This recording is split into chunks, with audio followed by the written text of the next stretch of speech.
Welcome to my YouTube channel Avinash Shrivastava math class में आपका स्वागत है। मैं आपके लिए लेकर आया हूँ एक्सरसाइज 7C के फर्स्ट सेकंड और बाकी क्वेश्चंस पिछली वीडियो में हो चुके हैं। हम इस एक्सरसाइज में क्वेश्चन नंबर 7 और 8 बताएंगे। अगर आपने क्वेश्चन 1, 2 और उसके रिलेटेड 3, 4 एंड 5, 6 तक के क्वेश्चन देखने तो आप पीछे वाले वीडियोस में जाकर के देख सकते हैं। हम यहाँ पे स्टार्ट करते हैं क्वेश्चन नंबर 7 से। चलिए आइए, मेरा 7 क्वेश्चन क्या है। वार्षिक परीक्षा में गणित में कुल 42%, अंग्रेजी में कुल 32% विद्यार्थी अनुत्तीर्ण हुए। यदि 12% विद्यार्थी दोनों विषयों में अनुत्तीर्ण हुए तो कितने प्रतिशत विद्यार्थी उत्तीर्ण हुए। यदि कुल उत्तीर्ण होने वाले विद्यार्थियों की संख्या 760 हो तो परीक्षा में कुल कितने विद्यार्थी बैठे थे। तो हमें यहाँ पे ये बताना है परीक्षा में कुल कितने विद्यार्थी बैठे थे। चलिए आइए स्टार्ट करते हैं। यहाँ पे हमने क्वेश्चन पहले से ही नोट कर लिया था, चलिए बताते हैं। क्वेश्चन वही क्वेश्चन है, हमने यहाँ पे नोट कर लिया है, वो हम आपको बताते हैं। तो पहले क्या लिखा हुआ है यहाँ पे, गणित में कुल 42% बच्चे बैठे थे। 42% बच्चे गणित में वार्षिक परीक्षा में गणित में कुल 42%, अंग्रेजी में कुल 32% विद्यार्थी अनुत्तीर्ण हुए। तो 42% गणित में और 32% अंग्रेजी में अनुत्तीर्ण हुए। तो हम सबसे पहले लिखते हैं गणित में अनुत्तीर्ण छात्र। चलो, तो सबसे पहले गणित दिया इसलिए गणित में लिखेंगे गणित में अनुत्तीर्ण विद्यार्थी। गणित में अनुत्तीर्ण विद्यार्थी, गणित में कितने 42 या 42% अनुत्तीर्ण थे। और अंग्रेजी में, पहले हम क्वेश्चन को इस तरह से अपनी थ्योरी में नोट कर लें जिससे गलत ना हो। अंग्रेजी में अनुत्तीर्ण विद्यार्थी बराबर 32%। तो यहाँ पे हमने 32% डाल दिया। अब यहाँ पे लिख देंगे हैं दोनों सब्जेक्ट में मिलाकर कुल कितने विद्यार्थी अनुत्तीर्ण हैं। तो कुल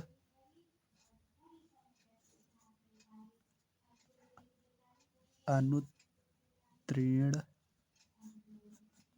विद्यार्थी, ये हमारी थ्योरी के हिसाब से है। मतलब दोनों को जब ऐड कर देंगे 42 और 32 को जब ऐड करेंगे, 2 2 4 और 3 4 3 7, 74।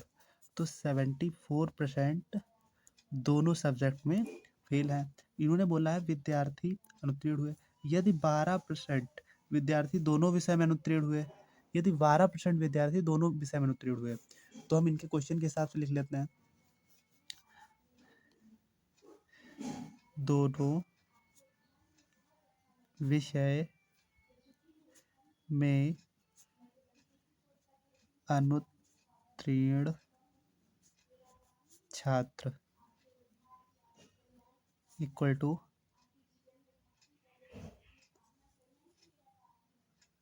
छात्र या विद्यार्थी कुछ भी लिख सकते हैं 12%।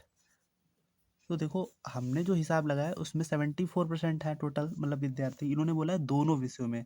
जो ये वो बच्चे थे जो इसमें भी फेल थे, अंग्रेजी में और गणित में, और ये अलग अलग सब्जेक्ट का 74 और ये दोनों में। तो हम क्या करेंगे यहाँ पे 74 माइनस 12 कर देंगे। तो 4 से 2 जाएगा बचेगा 2, 7 से 1 जाएगा बचेगा 6, तो 62%। तो दोनों, अब हम जब निकालेंगे दोनों विषयों में कुल अनुत्तीर्ण, अब निकालेंगे दोनों विषय में दोनों विषय में कुल अनुत्तीर्ण विद्यार्थी इक्वल टू 62। मतलब यहाँ पे 62% जो दोनों विषयों में कुल, मतलब इधर से भी उधर से भी टोटल कुल 62% विद्यार्थी क्या है, अनुत्तीर्ण है। आगे बोला है तो कितने प्रतिशत विद्यार्थी उत्तीर्ण हुए। तो कितने प्रतिशत उत्तीर्ण हुए, जब कोई भी परसेंट होता है अपने आप में 100% होता है। 100% में जब 62% फेल होगा तो इससे माइनस कर देंगे, 10 से 2 जाएगा बचेगा 8, यहाँ पे 9 हो जाएगा, 9 से 6 जाएगा बचेगा 3, तो 38%। तो बोला है कितने कुल कितने बच्चे उत्तीर्ण हुए, पास हुए मतलब, तो हम लिख देंगे यहाँ पे कुल उत्तीर्ण विद्यार्थी इक्वल टू 38%। ठीक है, अब हमने बताया कुल उत्तीर्ण विद्यार्थी 38% है। अब आगे क्या बोला है, तो परीक्षा में कुल कितने विद्यार्थी बैठे थे, तो हम मान लेंगे x बैठे थे। बोला है यदि कुल उत्तीर्ण होने वाले विद्यार्थियों की संख्या 760, मतलब उत्तीर्ण होने वाले जो पास हुए बच्चे हैं ये 760 थे, तो परीक्षा में कुल कितने विद्यार्थी बैठे, तो 38% जो बच्चा बैठा था, 38% बच्चा है जो, तो यदि कुल उत्तीर्ण होने वाले विद्यार्थियों की संख्या 760 है, उत्तीर्ण होने वाले मतलब पास होने वाले बच्चा यही है, तो इनकी बराबर किसके हैं, ये 760 के, तो कुल कितने बच्चे थे ये बताना है, तो 38% इक्वल टू 760 बराबर हमने मान लिया, ये मतलब क्वेश्चन में दिया तो उस तरह से बना लिया हमने। हम क्या करेंगे, अब हम लिखेंगे यहाँ पे 760 को 760 लिखेंगे। अब हमें ये बताना है, इसको क्या करेंगे, इसके ये 38 जो है 38% है, 38% को क्या लिख सकते हैं, तो 38 को लिखेंगे 38 गुणे 38 गुणे क्या करेंगे, ये जो अपॉन में होता है ये अपॉन में चला जाता है 100, और गुणे में 1 ही रहेगा, यहाँ पे कुछ नहीं है तो 1 मान लो या कुछ भी मान लो, 38/100, ये परसेंटेज को बट्टे में 100 कर लिया। अब ये 100 क्या है, ये इसके इधर मल्टीप्लाई में हो जाएगा और ये 38 इधर आ जाएगा, तो 760, ये 100 उधर गुणे में चला जाएगा तो 100 हो जाएगा, और 38 ये अपॉन में आ जाएगा, बट्टे में आ जाएगा। हम इसको काट लेंगे, मेरा आंसर आ जाएगा, जो कटेगा वही आंसर हो जाएगा। अब चाहो तो इसे काट लो, ऐसे टेबल से काटो जिससे ये पूरा कट जाए, तो 38 को 2 से डिवाइड करते हैं और 2 से ऊपर भी डिवाइड हो जाएगा, जब 38 को 2 से डिवाइड करोगे तब 2 एकम 2 बचेगा, एक उठाएंगे ये वाला 8 और 2 नेम 18, दो के टेबल से ये कट गया, कितना आया 19 में आया। ठीक है, अब यहाँ पे 760 को काट लेंगे 2 के टेबल से,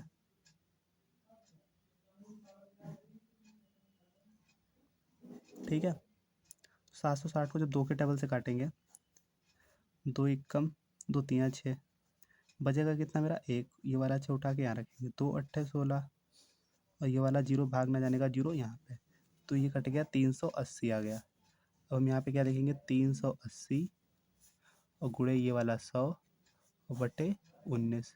अब 19 का टेबल पढ़ सकते हैं, एक बार 19 एकम 19, 19 दूना 38, देखा ये 2 बार में कट रहा था, दूना 38, तो ये वाला जीरो यहाँ पे, तो 20 हमारे पास क्या बचा, 20 गुणे 100, 20 गुणे 100 अपॉन में 1 का कोई वही नहीं होता है, तो 20 की जब 100 से गुणा करोगे तब आ जाएगा मेरा 2000।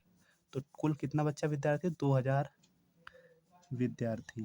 तो यहाँ पे क्वेश्चन में क्या बोला था, कितना विद्यार्थी बैठा था, 2000, कुल कितना विद्यार्थी बैठे थे, तो 2000, कुल 2000 विद्यार्थी बैठे थे। अब आते हैं अपने नेक्स्ट क्वेश्चन पे।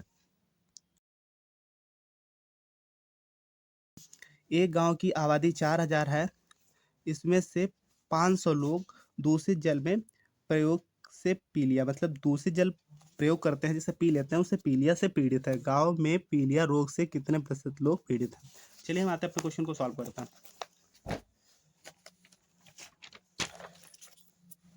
सेम क्वेश्चन हमने यहाँ पे नोट कर लिया, एक गांव की आबादी कितनी है, 4000 है, इसमें से 500, वही क्वेश्चन हमने यहाँ पे नोट कर लिया। तो इसको सॉल्व कैसे करते हैं, सॉल्यूशन, तो सॉल्यूशन क्या होगा, गांव की आबादी कितनी है सबसे पहले लिखेंगे, क्वेश्चन जो लिया उसको सबसे पहले नोट करना समझ लें, गांव की आबादी जो जो लिखा है उसको नोट कर लें सबसे पहले, तो गांव की आबादी कितनी है, 4000 है, ठीक है। उसके बाद लिखेंगे पीलिया रोग से पीड़ित कितना लोग हैं, पीलिया से दूषित जल प्रयोग से पीलिया से पीड़ित हैं कितना, 500, इसमें से 500 लोग, तो पीलिया से पीड़ित, पीलिया रोग से पीड़ित, तो पीलिया रोग से पीड़ित, ठीक है, पीलिया रोग से पीड़ित कितना है, 500 है, ठीक है। अब क्या करेंगे, तो पीड़ित है, पीड़ित लोग ये इतने हैं, तो बोला है गांव की पीलिया रोग से कितने प्रतिशत लोग पीड़ित है, मतलब यहाँ पे बोला है पाँच, इसमें से 500 लोग दूषित जल से प्रयोग से पीलिया रोग से पीड़ित हैं। मतलब कि इसमें से मतलब 4000 में से 500 लोग दूषित जल के प्रयोग से, दूषित दूषित जल मतलब जो दूषित गंदा पानी पीते हैं उससे पीलिया से पीड़ित हैं। गांव में पीलिया रोग से कितने प्रतिशत लोग पीड़ित हैं, मतलब पीड़ित है कितने प्रतिशत, मतलब 4000 में 500 लोग पीड़ित हैं तो कितने प्रतिशत, तो प्रतिशत हमें पता नहीं है तो हम यहाँ पे लिखेंगे प्रतिशत पीड़ित लोग, हमें पता ही नहीं कितना तो x मान लेते हैं। ठीक है, यहाँ पर x सपोज कर लेते हैं, हमें पता नहीं तो x सपोज कर लिया। तो 4000 का, ठीक है, 4000 का x प्रतिशत कितना होगा, कितने बराबर है, मतलब पीड़ित टोटल कितना है पीलिया से 500, तो 4000 का x% बराबर 500 का है। यहाँ पे इनकी संख्या दे दी है लेकिन प्रतिशत बताना है, तो दूषित जल से प्रयोग से 500 लोग पीड़ित, तो संख्या कितनी है प्रतिशत, तो 4000 का x% 500 बराबर हुआ। अब इसका निकाल लेते हैं, तो 4000 गुणे x और बटे 100 बराबर 500। तो हमें यहाँ पर x की वैल्यू फाइंड करनी है, तो इसको x को यहाँ पर अकेला छोड़ेंगे, बाकी सबको ये वाला 100 है गुणे में इधर भेज देंगे और ये 4000 अपॉन में भेज देंगे। तो x बराबर, अब जब ये अपॉन में जाएगा 500, ये वाला यही नोट किया, तो ये अपॉन में जाएगा तो बटे 4000 और ये 100 ऊपर चला जाएगा उस गुणे में 100। ठीक है, एक जीरो से एक जीरो काट लिया, इस वाले एक जीरो से इस वाले एक जीरो काट लिया, इस वाले एक जीरो को इस वाले एक जीरो से काट लिया। तो हम 2 के टेबल से काट देते हैं, 2 दूना 4 और 2 दूना 4 और एक बचा, 2 पंचे 10, तो 25 हो गया। तो 25 को जब डिवाइड करते हैं 2 से, अगर आपको कोई दिक्कत हो रही है क्वेश्चन को सॉल्व करने में तो यहाँ पे समझिए, 500 लिखा था यहाँ पे और यहाँ पे 100 था और यहाँ पे था 4000, एक जीरो से एक जीरो काटा, इस वाले जीरो से इस वाले जीरो काटा, ये जो जीरो बचा इससे इसको काट लिया, हमारा बचा 50 और बटे 4। जब 4 को 50 से आप भाग दोगे तब भी पता आपको आंसर आ जाएगा, 4 को 50 से भाग देंगे तब भी आ जाएगा, अगर 2 को 25 से देते तब भी आ जाएगा, दोनों हमसे सेम आंसर आएगा। तो हम आपको 4 से 50 को भाग देकर दिखाते हैं, तो 4 एकम 4, बचा क्या हमारा 1 और ये वाला जीरो उठाया, 4 दूनी 8, ठीक है, क्या बचा हमारा 2, भाग ना जाने का पॉइंट लगाते हैं और यहाँ पे जीरो बढ़ाते हैं, 2 का भाग जाएगा नहीं तो भाग ना जाने का पॉइंट लगाते हैं, जीरो बढ़ाते हैं, 4 पंचे 20, 12.5 आया देखो इसके हिसाब से। अब हम 2 के हिसाब से 2 डिवाइड करेंगे 25 को तब भी यही आएगा, तो 25 को 2 को डिवाइड करोगे, 2 एकम 2, कट गया पूरा, कितना बचा जीरो, ये वाला 5 उठा के यहाँ रखा, 2 दूना 4, ठीक है।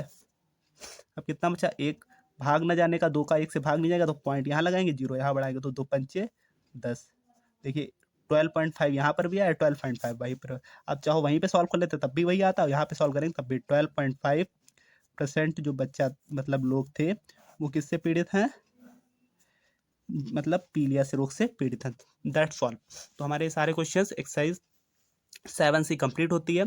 अगर हम एक्सरसाइज 7 आगे क्वेश्चन देखने 7D देखनी है तो हम उसको हमारे चैनल को लाइक और वीडियो को सब्सक्राइब करें आप तक सबसे पहले वीडियो पहुंचने की। ठीक है, थैंक्स फॉर वॉचिंग।